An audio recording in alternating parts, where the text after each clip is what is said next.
Dla mnie to jest odpowiedź łatwa, dlatego że tą stroną logistyczną właściwie no, można powiedzieć w 100% zajmował się Tomek, więc Tomek na pewno coś ciekawego opowie nam, jak to było. Ja oczywiście korzystałem z tych informacji. To znaczy, jeżeli chodzi o Mount Sidley, jest to oczywiście szczyt czy wulkan bardzo nietypowy, położony w zachodniej Antarktydzie, do którego dostęp jest mocno utrudniony. Jedyną de facto dzisiaj firmą prywatną, chociaż także działającą na zlecenie pewnych instytucji państwowych, jest firma Antarctic Logistics and Expedition ze Stanów Zjednoczonych, która jakby wspiera wszystkie wyprawy polarne oraz prywatne ekspedycje w rejony Antarktydy. Ta firma działa od 30 lat.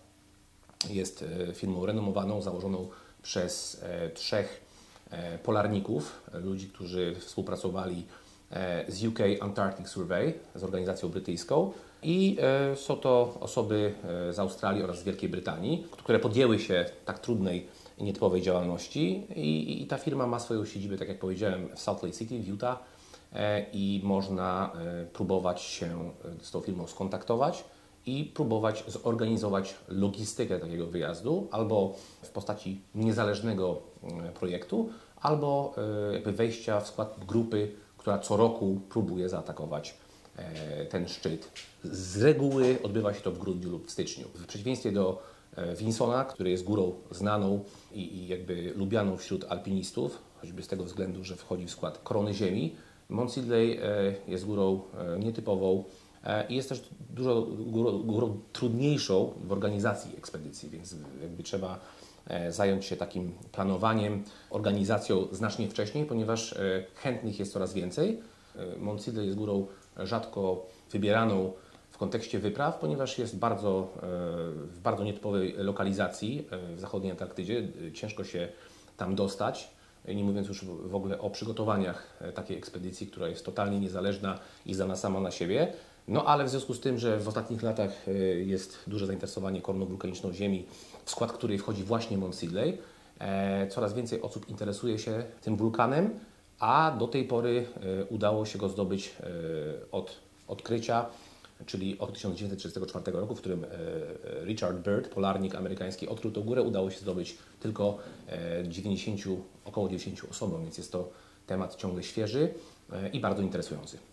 Dla mnie to było o tyle bardzo interesujące, że Polacy jeszcze tam nie byli. Jest to dla mnie, też traktowałem nie tylko jako wejście na jakiś szczyt, ale również jako przygodę, jako że na Antarktydzie nie byliśmy, więc byłem bardzo zainteresowany tym projektem. Tym bardziej, że to jest wliczane do tej korony wulkanicznej Ziemi, więc to był również dla mnie temat bardzo interesujący. Oczywiście dużo tych przygotowań i dużo tych naszych jakby pomysłów, ale brało się z wypraw, w których brałem bardzo często udział, również na szczyty 8000, ale wiedziałem, że nie może to być sprzęt, na przykład takie jak kombinezony, nie może być za gruby, dlatego że były tam duże odcinki, gdzie należało się przemieszczać. Na początek również ciągnąć saneczki, idąc nawet w słońcu. Mimo wszystko to musiało być zarówno funkcjonalne, jak i takie, no w miarę też chcieliśmy, żeby to było bardzo oryginalne. Znając właśnie firmę Małachowskich, poprosiliśmy o właśnie zaprojektowanie, też daliśmy swoje jakby uwagi, pomysły na zaprojektowanie nam kombinezonów. Natomiast już samo wyposażenie, jak buty czy rękawice, no to wiedzieliśmy, że tam będzie zimno. To również byliśmy na to przygotowani. Ja tylko może tutaj chciałbym jedną rzecz dodać, że Amerykanie są bardzo restrykcyjni, jeżeli chodzi o specyfikację sprzętu, który jest potrzebny do przygotowania na taką wyprawę. Jakby w związku z tym faktem, już w Chile, kiedy dolecieliśmy do Punta Arenas przed głównym wylotem, ten sprzęt został u nas bardzo skrupulatnie zweryfikowany od A do Z i wszelkie nieścisłości czy ewentualnie braki związane ze sprzętem można było na bieżąco uzupełnić w oparciu o sklep czy magazyn firmy Ale. Ważne jest, żeby dotrzeć do Punta Arenas, czyli do ostatniego miasta, portu lotniczego, z którego odchodzą samoloty z reguły na Antarktydę, jeżeli chodzi o stronę Ameryki Południowej, bo trzeba zaznaczyć również, że te samoloty też wylatują z Republiki Południowej Afryki, z Cape Town, ale to są samoloty bardziej komercyjne, niezwiązane z ekspedycjami, więc tam trzeba dotrzeć kilka dni wcześniej, aby załapać się potencjalnie na zmiany, które mogą nastąpić z powodu warunków pogodowych. Więc ten wyjazd był przygotowany i zaplanowany odpowiednio wcześniej, tak aby dolecieć do Punta Arenas kilka dni przed głównym odlotem, a również też dlatego, żeby mieć czas, żeby uzupełnić kwestie związane z potencjalnie dodatkowym sprzętem, czy uzupełnić informacje niezbędne przed samym wylotem. No, w Punta Arenas spędziliśmy bardzo fajnie ten czas, zwiedzając różne tam atrakcje, tam wiadomo jest ocean, tam jest, poświęcone są również pamiątki, pomniki Magellanowi i także podczas naszych wędrówek wzdłuż wybrzeża oceanu zrobiliśmy dużo zdjęć, również z tymi fregatami, które tam brały udział w tych również walkach o cieśninę, również z pomnikiem Magellana. Spędzaliśmy czas aktywnie przed naszym wylotem, bo jednak mieliśmy 3 dni dodatkowe, żeby się przygotować do następnego lotu. Aktualnie firma ALE korzysta z linii lotniczych Iceland Air, które korzystają z Benninga w kontekście tych lotów na Antarktydę do Union Glacier. Jest to lot, który trwa około 4 godziny, a sama baza oddalona jest od krańców Ameryki Południowej o około 4000 km, więc jest to dosyć daleki lot. Jeżeli chodzi o warunki meteorologiczne i pogodowe, one muszą być idealne, aby piloci zdecydowali się na taki wylot. W związku z tym wszyscy chętni i wszyscy uczestnicy wypraw muszą zjawić się w Punta Arenas stosunkowo wcześniej, aby w razie jakichkolwiek zmian mogli po prostu polecieć lotem, który na nikogo czekać nie będzie. Więc jak się już zebrała ci wszyscy chętni, to po 3 dniach udało nam się wylecieć do bazy. Dzień dobry, witamy wszystkich. Właśnie przed chwilą przylecieliśmy na Union Glacier na Antarktydzie. Dzisiaj jest 11 styczeń 24 i naszym celem jest wejście na Mont Sindleya, czego jeszcze nikt z Polaków nie zrobił. Mam nadzieję, że my będziemy mieli takie szczęście. Trzymajcie kciuki, będziemy przekazywać relacje wtedy, kiedy będzie można. My jesteśmy pełni optymizmu. Pozdrawiamy Was serdecznie. W bazie mieliśmy spędzić jeszcze dodatkowo 3 dni. My to wykorzystaliśmy wchodząc na jeden ze szczytów. Jesteśmy na szczycie 943. Może nic Wam to nie mówi, ale jest to Antarktyda. Jesteśmy w pięknej pogodzie. Nie jest to szczyt 8000, ale cieszy nas, bo zdobywamy aklimatyzację. Tutaj z pięknym zespołem właśnie zarówno pani Chilijka, jak i Amerykanin. Także dziękujemy. Była to bardzo ładna przygoda, dlatego że szczyt był taki troszeczkę nasz jakby tatrzański. W towarzystwie przewodnika wchodziliśmy, przewodniczki Chilijki. Życie w bazie właśnie tam Union Glacier było niesamowicie komfortowe jak dla nas, dlatego że olbrzymia jadalnia, oczywiście posiłki planowe o odpowiednich godzinach, do wyboru cokolwiek można było sobie wymarzyć. Dzień dobry, dzisiaj jest 14 styczeń, jesteśmy właśnie na Antarktydzie, w bazie Union Glacier. No i teraz akurat przy śniadanku. Proszę zauważyć, jakie tutaj mamy pyszności. Wszystko jest tutaj, jest jajecznica, jest szynka, jest coś słodkiego, jakieś pankejki, tam oczywiście łosoś, różne jeszcze są warzywka, także smacznego również dla nas, miłego dnia życzę.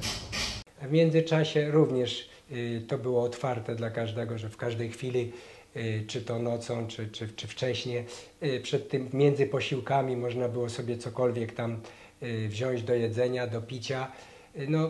Chyba ważne, nie tylko z naszego punktu widzenia, to było, że był pełny zasięg Wi-Fi, że można było się kontaktować z całym światem, wysyłać zdjęcia, dzielić się z jakimiś informacjami. A jeżeli chodzi o tą stronę jakby sanitarną, toalety czy coś, było komfortowe urządzenie. O odpowiednich godzinach były prysznice z ciepłą wodą. No, pod każdym względem trzeba przyznać, że tam można było wypocząć. I warto wspomnieć też, że baza jest położona w bardzo malowniczym paśmie Ellsworth, które jest najwyższym pasmem górskim na Antarktydzie, ze znanym i często wybieranym szczytem wśród alpinistów ze względu na koronę Ziemi, Mount Vinson. Także całe otoczenie i środowisko jest bardzo atrakcyjne dla pasjonatów gór. Logistyka dalszego przelotu, czyli dalszego miejsca, o które nam chodziło, czyli tej bazy pod Mount Sidleyem, to wiedzieliśmy, ile potrwa lot, czekaliśmy tylko na dobre warunki. Natomiast już przed samą wyprawą wiedzieliśmy, że w naszym zespole będą dodatkowo 2 osoby. Rumun Marcos, tak, i dziewczyna ze Stanów. No oczywiście do tego był przewodnik, Amerykanin Jared, bardzo utytułowany. Prowadził wiele wypraw na Alasce, później jak się dogadaliśmy również w Patagonii miał różne wejścia, na przykład wchodził na Cerro Torre i znaleźliśmy paru znajomych, których znaliśmy gdzieś tam z gór różnych, czy on to Alaskańczyków, czy Kanadyjczyków. No w każdym razie oprócz tego to była 2 pilotów. Byli to Kanadyjczycy, przypuszczam, że bardzo doświadczeni, także no, mieliśmy pełne zaufanie. Takie było troszeczkę tylko emocji, że czy będzie na tyle dobra pogoda i uda nam się tam bezpiecznie wylądować, bo to już był mały samolocik na płozach i wiedzieliśmy, że już tam, jeżeli się coś wydarzy, to jakaś pomoc no, mogła być tylko z zewnątrz. Ryszard już tu wspomniał, że w wyprawie towarzyszyły nam 2 osoby. Jedna osoba była w trakcie zakończenia projektu Korony Wulkanicznej Ziemi, która już również skończyła Koronę Ziemi, także bardzo interesujący wspinacz, oraz kobieta, alpinistka ze Stanów Zjednoczonych, więc byliśmy w bardzo wąskim gronie. Samolot, który miał nas dowieźć do celu, czy zabrać nas w tą podróż, to kanadyjski samolot Twin Otter, turbośmigłowy, lekki, średniego zasięgu, a piloci, którzy operują i zajmują się lotami wewnętrznymi na Antarktydzie, są to bardzo doświadczeni piloci, którzy głównie latają na Alasce i w terenach polarnych w północnej Kanadzie. Więc byliśmy w dobrych rękach, zarówno jeżeli chodzi o przewodnika, o którym wspomniał już tutaj Ryszard, jak i o okołowyprawową logistykę związaną z dolotem. Dzień dobry, jesteśmy na lądowisku w bazie pod Mount Sidley. No, nie ukrywam, że oczywiście największym problemem były potencjalne problemy, które mogły wydarzyć się podczas lotu i już po wylądowaniu, ponieważ byliśmy de facto poza wszelkim zasięgiem jakiejkolwiek pomocy, ponad 1000 km od bazy Union Glacier, bez możliwości jakiegokolwiek wsparcia. Ale no, wiedzieliśmy, po co przylecieliśmy i byliśmy mocno zmotywowani od samego początku. No, trzeba przyznać, że po wylądowaniu no, ta pogoda nie była wcale dobra. Bardzo mocno wiało, trzeba było i było zimno akurat, trzeba było rozstawić namioty. Widać, że ci piloci również byli doświadczeni, więc w tym wszystkim oczywiście nas wspierali, ale trzeba było to okopać, trzeba było rozstawić taką kuchnię, gdzie później wspólnie będziemy jednak jedli, później nasze namioty, również te namioty pilotów, więc widać, że to była załoga doświadczona. No i tak przeczekiwaliśmy, co nam przyniesie następny dzień, bo się okazało, że wcale ten następny dzień nie będzie za ładny, że wiedzieliśmy, że następny dzień raczej nie wyjdziemy. Tutaj trzeba jeszcze wspomnieć, że te samoloty, które latają wewnątrz Antarktydy, zarówno na biegun, jak i do bazy pod Mount Vinson i do Sidleya, to są samoloty Twin Otter na płozach, które są w taki sposób przystosowane, że mogą lądować zarówno na lodzie, jak i na śniegu. Zdecydowanie się różniła baza Mount Sidley od tej bazy Union Glacier, dlatego że Union Glacier przyjeżdża tam, przylatuje masa ludzi, również turystów, którzy później tylko są gdzieś tam przewożeni na przykład w okolice bieguna południowego i bardziej to tak przyjemnościowo to robią, czy gdzieś tam jakieś przechadzki na nartach. Natomiast my tam zdani byliśmy w bazie Mount Sidley tylko i wyłącznie na siebie, czyli To, co żeśmy przywieźli z sobą, to musiało nam wystarczyć, czyli sami rozbijaliśmy namioty, sami żeśmy gotowali sobie. No, były tam jedynie miejsca charakterystyczne, to były miejsce, składowisko takie tych beczek z paliwem, no, które no, musiało później być zatankowane, żeby w drodze powrotnej to wystarczyło. Jeżeli się cokolwiek wydarzy, to trzeba tylko być zdanym na siebie, bo wszelka pomoc to w zależności od sytuacji no, może przyjść z dużym opóźnieniem. Czy liczy się z konsekwencjami bytowania w takim miejscu, odległym od możliwości udzielenia wsparcia czy pomocy? Natomiast jeżeli chodzi o bazę, to jest może za mocno powiedziane, bo bazy tam w ogóle nie było. Były tylko punkty, o czym Ryszard już wspomniał, z paliwem samolotowym. Natomiast bazę musieliśmy stworzyć od zera i każda wyprawa, która trafia i dociera do podnóża góry Mount Sidley, to bazę musi od początku zbudować, stworzyć z tego, co zostanie przywiezione w samolocie, więc bazy tam nie było, w przeciwieństwie do oczywiście tej bazy Union Glacier, która miała charakter, muszę powiedzieć, mocno komercyjny mimo wszystko, bo oprócz wspinaczy ląduje tam cała masa ludzi i klientów, którzy zwiedzają okolice oraz latają na biegun południowy, więc zupełnie inny charakter, duża nieprzewidywalność, no i niestety warunki dalekie no, od takich, które mogłyby zagwarantować sukces po prostu z marszu. Trzeba było się po prostu do tego bardzo mocno przygotować. No, lot samolocikiem właśnie tym, który mieliśmy, też był dla nas taki atrakcyjny, bo z jednej strony te wszystkie rzeczy, które nam będą potrzebne, czyli namioty, jedzenie, jakiś nasz sprzęt osobisty, były z przodu spakowane. Przy sobie właściwie nic nie mogliśmy mieć, oprócz ewentualnie tych butelek czy czegoś do zjedzenia. To było odgrodzone tylko i wyłącznie siatką. Dla nas było przeznaczone to 6 miejsc tam do siedzenia. Ale o tyle było fajnie, że mieliśmy bardzo ładne widoki na okoliczne te szczyty, bo trzeba powiedzieć, że tam na Antarktydzie to są olbrzymie, płaskie przestrzenie, które się ciągną setkami kilometrów.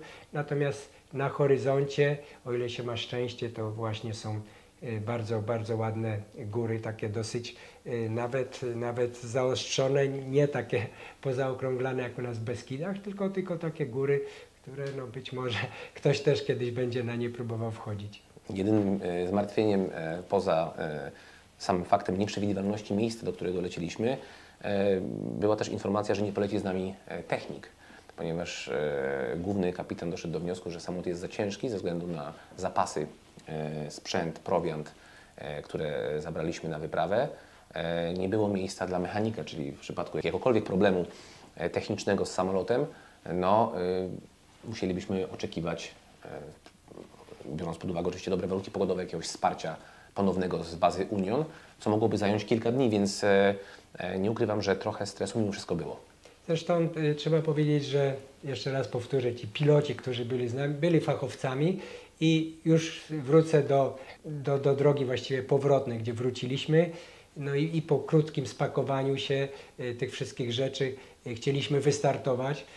Silniki na pełen gaz, natomiast raz, drugi, trzeci nie potrafił samolot wystartować. Dopiero musieli piloci wysiąść, zaczęli oczyszczać te płozy, czyli odkuwali z tego lodu wmarzniętego łopatami, kilofami i dopiero po jakimś czasie udało nam się wystartować. Także my byliśmy troszeczkę zaniepokojeni, bo nie wiedzieliśmy, co może być powodem tego, że ten samolot nie potrafi płozy przymarzły. Wystartować. Na początek mieliśmy informację, że być może tam do podnóża góry podleci ten samolot, natomiast chyba z różnych powodów, może to też było wygodniej dla pilotów, ale może też na warunki, troszeczkę się bali tam, żeby podlatywać blisko, więc pozostało nam jeszcze do podnóża góry kilka kilometrów. Dobrych kilka kilometrów. Tak, ale o tyle może było łatwiej, że po tym płaskim terenie ciągnęliśmy już za sobą saneczki z całym wyposażeniem, dlatego że musieliśmy to wszystko z sobą zabrać i pierwszego dnia rozlokowaliśmy się u tego podnóża góry. Na tyle było sprzętowo, wszystko było wyliczone, że my spaliśmy w trójkę w jednym namiocie, natomiast nasz przewodnik spał z tą Amerykanką, ale również no, trzeba było gotować w tych namiotach.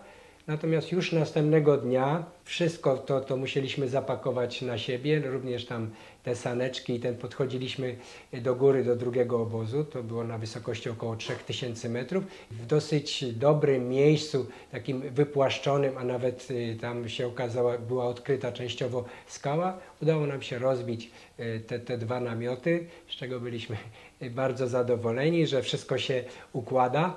No, chociaż jak się później okazało, to zadowolenie nasze takie było może przedwczesne, więc przespaliśmy tam jedną noc. Nasz przewodnik miał widać dobre prognozy albo również doświadczenie. Powiedział, że niestety następnego dnia nie możemy wyjść, za mocno wieje.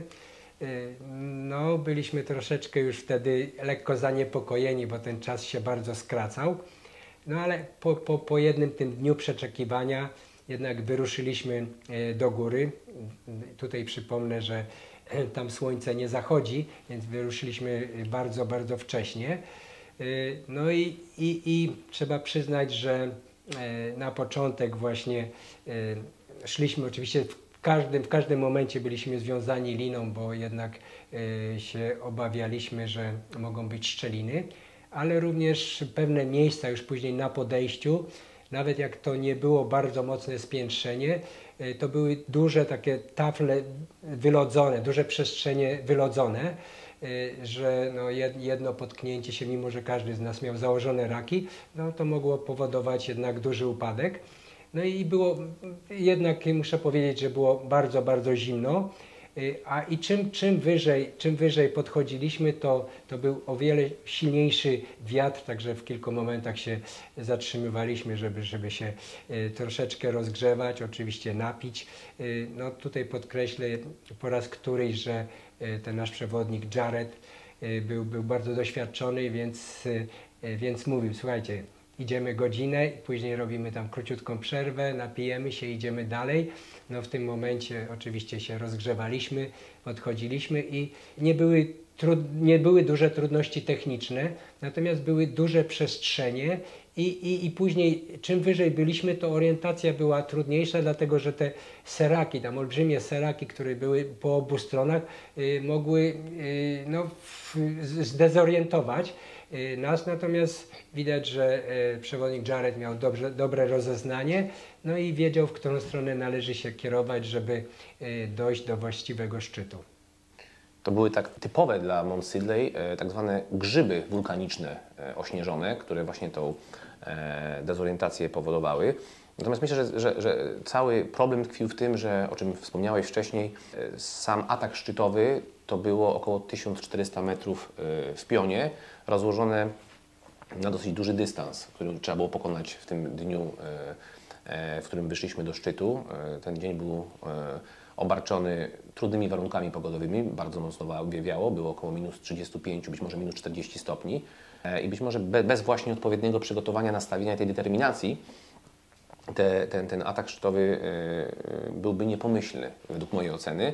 Na pewno pomogła obecność Ryszarda i jego doświadczenie, także praca przewodnika, który wykonał znakomitą robotę, dopasowując rytm i dynamikę wejścia do warunków pogodowych oraz możliwości zespołu, a także, nie ukrywam, kombinezony Malachowskiego, które pomogły nam przetrwać te trudne warunki.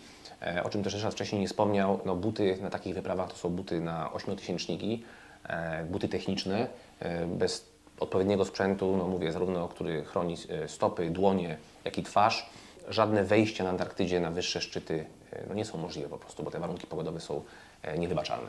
No ja chciałem powiedzieć, że właśnie, ja tutaj nawet jeszcze w Polsce, no mówię, no jakiś tam 4-tysięcznik, to sobie wezmę te buty takie na 6000 i powinno wystarczyć, natomiast już przy sprawdzaniu tego sprzętu mówią, Rysiek, no masz doświadczenie, ale ty nie możesz w takich butach, po prostu musisz tutaj wypożyczyć. I rzeczywiście już wziąłem takie dla Sportiwy. Jak się okazało, no była to jednak dobra decyzja. bardzo trafna decyzja, bo tam akurat no, nie marzłem po drodze i ten sprzęt, który rzeczywiście mieliśmy, no, dawał nam ten komfort, który chociaż mówię, nie było wcale nam za ciepło w tym wszystkim. Jesteśmy na wysokości 4000 metrów.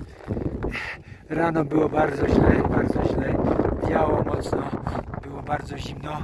Już myśleliśmy o wycofie, ale siłą woli podjęliśmy jeszcze próbę, że chcemy tutaj wejść. Teraz akurat wyszło słoneczko i mamy szansę chyba wejść na szczyt.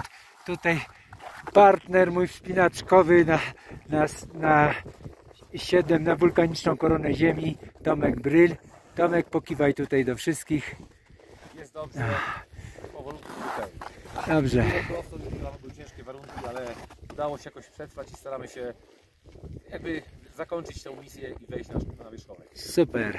Ja przynajmniej osobiście miałem taką świadomość, że jeżeli nie uda nam się tego dnia wejść, to szansa będzie właściwie, już takiej szansy nie będzie, dlatego że Jared, ten przewodnik, nam wcześniej powiedział: słuchajcie, jeżeli się nie uda wejść, to następnego dnia ma być załamanie pogody. I rzeczywiście tak było. Zdążyliśmy zejść do namiotów, do obozu drugiego, tam na 3000 metrów, a całe chyba to wyjście trwało 12 godzin.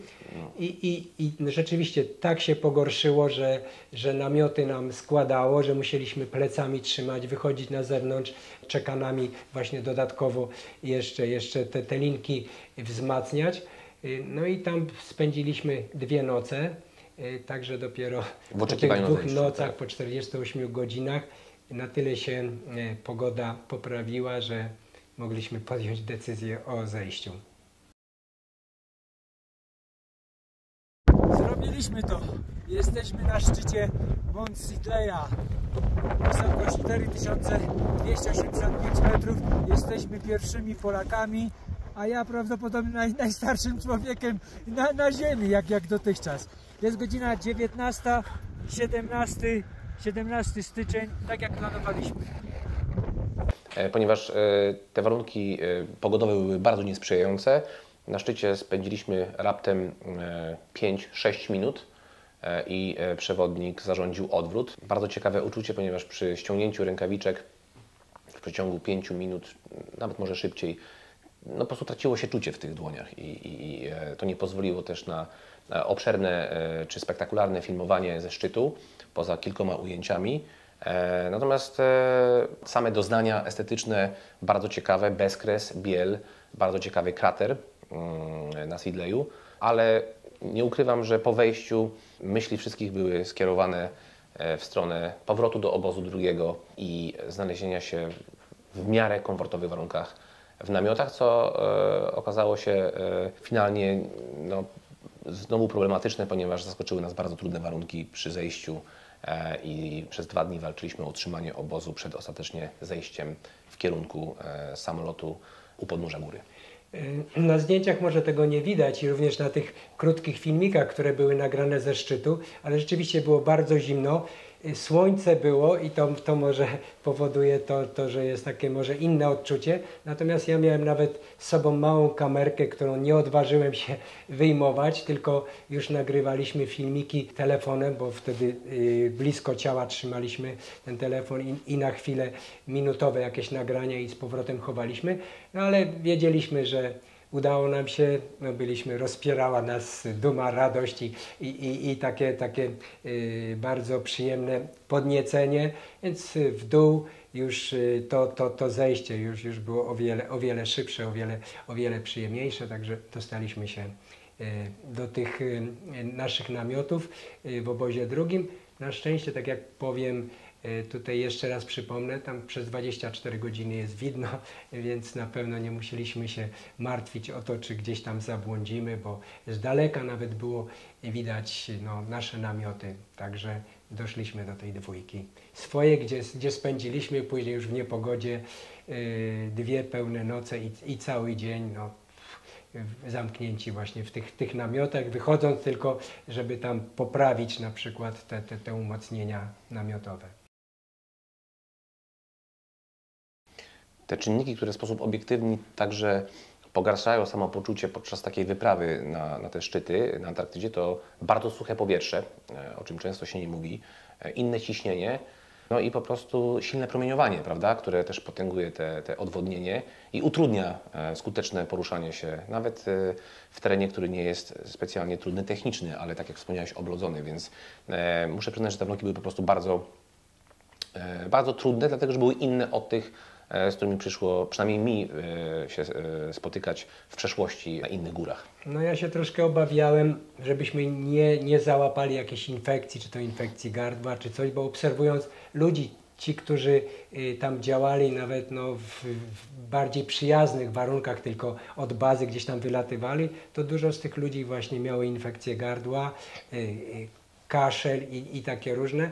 No natomiast nas to ominęło jakoś udało się właśnie dosyć te trudne warunki, ten wiatr tam wiejący u góry cały czas, ta niska temperatura, udało nam się to jakoś bezproblemowo przejść. No w namiocie my, no zawalił się namiot. Czasami było dobrze, a czasami źle, może dlatego, że my w trójkę w jednym namiocie żeśmy byli, ja, Tomek i Mariusz, tak, Rumun. No i to było trudniej logistycznie tam się jakoś w tym przemieszczać, w tych śpiworach. Natomiast pomogło nam to oczywiście w ciągu nocy, tak jak silnie wiało, to jeden z nas mógł tam zawsze wyjść, coś poprawić, natomiast ta dwójka od środka trzymała te pręty i to nam pomagało. Jesteśmy dzień po wejściu na Mount Sidley, jest 18 styczeń i właśnie załamała się pogoda, czekamy na przejaśnienie i tutaj w naszym namiociku widać, jak tutaj wygląda, no niesamowicie po prostu, no ale wydaje się, że jest coraz lepsza pogoda. W nocy bardzo mocno wiało, trzeba było poprawiać na zewnątrz tutaj te nasze umocnienia, żeby nie zwiało nas. No i tak, no, na szczycie nie mogłem mieć kamerki. Miałem kamerkę, ale było tak zimno, że cokolwiek się nie dało nagrać. Mam nadzieję, że z samolotu coś nagramy. Ten nasz przewodnik co jakiś czas donosił nam, czy my wychodziliśmy z termosami, że jakąś gorącą wodę mieliśmy wrzątek, ale no, mieliśmy oczywiście przygotowane racje żywnościowe, które się tam na wysokości, akurat tam się tak dużo nie je, ale to wszystko, co mieliśmy z sobą, absolutnie to nam wystarczało. Po 2 dniach oczekiwania, dokładnie po 48 godzinach, przewodnik podjął decyzję mimo wszystko o próbie zejścia. Warunki się na tyle ustabilizowały, że pozwoliło nam to na w miarę płynne zejście, chociaż warto pamiętać, że zejście z saneczkami i z ciężkimi plecakami z góry jest trudne i trzeba tutaj wprowadzić odpowiednie techniki linowe, aby umocować te sanki odpowiednio i żeby one nie zjeżdżały w nogi kolejnego wspinacza. Natomiast udało się całą tą operację przeprowadzić dosyć płynnie. W ciągu kilkunastu godzin zeszliśmy do podnóża góry. Po mocnych problemach przy zejściu i silnym wietrze, ponieważ unieruchomił w obozie przejściowym na 3000 metrów. Dzisiaj przy dobrej pogodzie udało nam się schodzić z całym ekwipunkiem, który wieziemy na saneczkach. I udajemy się w kierunku samolotu, który stoi na wprost nas w odległości około 8 km. Miejmy nadzieję, że dzisiaj uda się finalnie dotrzeć do bazy stacji Union Glacier i złapać trochę oddech, bo te ostatnie 48 godzin były bardzo trudne. Oczekiwali na nas piloci, którzy byli gotowi do odlotu w każdym momencie, ponieważ warunki, które wtedy otworzyły tą możliwość na powrót, no, w ich ocenie mogły nie trwać wiecznie, więc w momencie, kiedy dotarliśmy wspólnie siłami całego zespołu, zwinęliśmy obóz, przygotowaliśmy samolot do odlotu, piloci odkuli płozy ze śniegu i z lodu i ewakuowaliśmy się w stronę bazy Union Glacier, czyli to były kolejne 4 godziny lotu do względnego bezpieczeństwa w tej bazie głównej.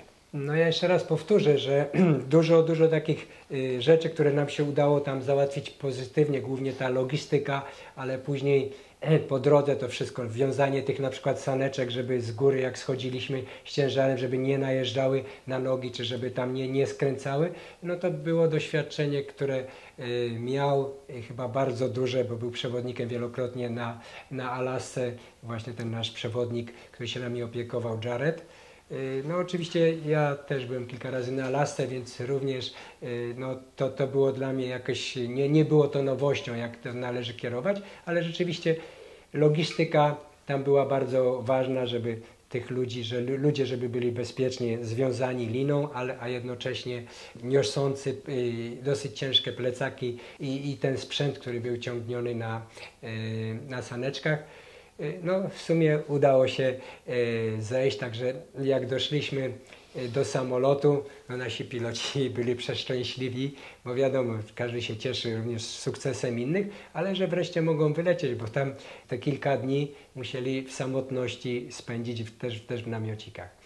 I o czym jeszcze nie wspomnieliśmy tutaj podczas tej rozmowy, to fakt, że każdy wspinacz miał około 45 kg do przeniesienia. Mówię tutaj o sprzęcie, prowiancie, o namiotach, o sprzęcie własnym, bo około 20-25 kg na plecach i kolejne 20-25 kg w zależności od tego, w jaki sposób nastąpił podział tego ekwipunku na saneczkach, więc no, była to niewątpliwie duże przedsięwzięcie, także takie fizyczne, którego trzeba było się odpowiednio wcześniej przygotować tutaj w Polsce. Ale też przygoda taka, bo tutaj jakiś płaskowyż, te saneczki, ładne widoki na horyzoncie, zawsze jakieś góry, które były widoczne nie tylko z samolotu, ale później jak już byliśmy, bo tam no nie tylko Mont Sigley, bo obok też są jakieś tam niższe góry, więc summa summarum no, przygoda była no, wyjątkowa. No, dla mnie to nawet nieporównywalna z Alaską, dlatego że na Alasce byłem wielokrotnie, 10-krotnie, ale tam zawsze było pełno ludzi, jakieś rozstawione, przygotowane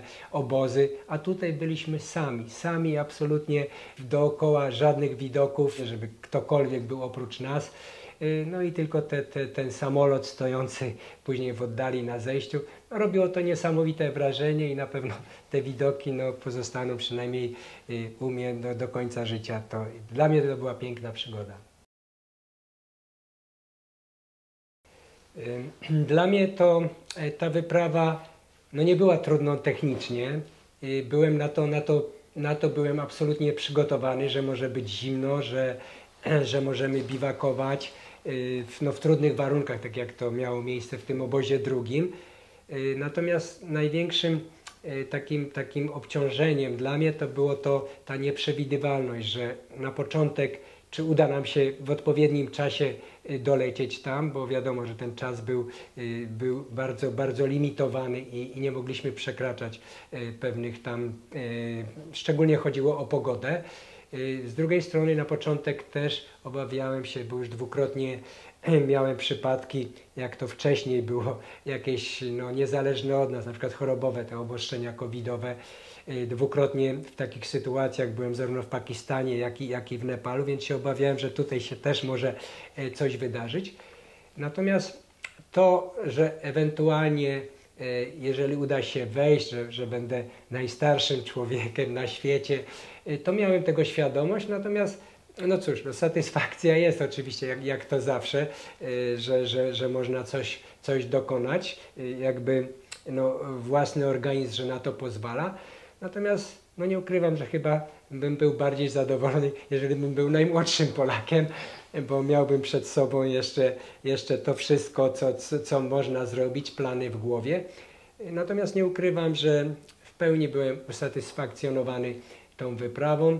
Tym bardziej, że wiedziałem, że po tym to został nam ten ostatni wulkan Ojo de Salado w naszej właśnie tutaj wulkanicznej koronie Ziemi, że już będzie na pewno łatwiej logistycznie, jak i finansowo i również termin będzie jakby, no, będziemy mieli więcej czasu na dokonanie tego. Myślę, że my z Ryszardem nie podchodzimy do projektu korony wulkanicznej obsesyjnie, bo mamy także inne cele. górskie i nie tylko. Podchodzimy do tego bardzo spokojnie, ale nie ukrywam, że przygotowanie do tej wyprawy na Mount Sidley pochłonęło nas całkowicie. Było to bardzo duże przedsięwzięcie, zarówno czasowe, bo przygotowuję ten wyjazd od 2 lat, jak i finansowe, także techniczne. No i towarzyszył akurat tej wyprawie swoisty niepokój, bo poza chęciami, determinacją oraz konsekwencją, no, byliśmy też zdani trochę na czynniki, powiedzmy, zewnętrzne związane z pogodą, która akurat mogła nie zagrać podczas naszego wejścia i byliśmy blisko takiej sytuacji. Był niepokój, były pewne wątpliwości, ale byliśmy silnie przekonani, że w tym zespole, w ramach tej logistyki, którą udało się zbudować i wsparcia, które mieliśmy na miejscu, najlepszego z możliwych na ten moment, uda się ten cel zrealizować, a jakby to dalej pociągnie za sobą kolejne ewentualnie decyzje związane z ukończeniem korony i z wejściem na Ojos de Salado, co planujemy wspólnie na ten rok, na listopad najprawdopodobniej. I jeżeli nie pojawią się żadne niespodzianki po drodze, to mam nadzieję, że w listopadzie wspólnie z Ryszardem staniemy się pierwszymi Polakami, którym udało się ukończyć ten swoisty, niecodzienny i też rzadki projekt, bo do tej pory na świecie koronę wulkaniczną ukończyło niespełna 40 osób.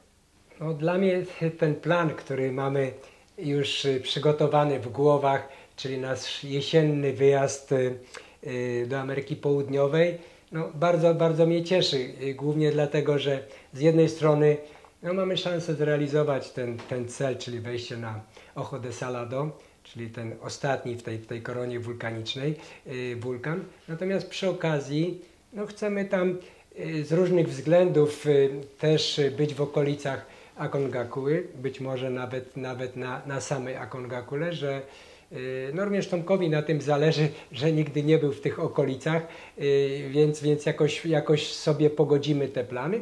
Natomiast ja nie ukrywam, że również mam taki zamysł, że jak już tam będziemy, a się w miarę dobrze będę czuł, to choćby podczas aklimatyzacji czy coś, może uda mi się wejść w stylu takim dosyć szybkim na Acongacułę i to by było dla mnie takie zwieńczenie tych moich wejść, bo to byłby 35.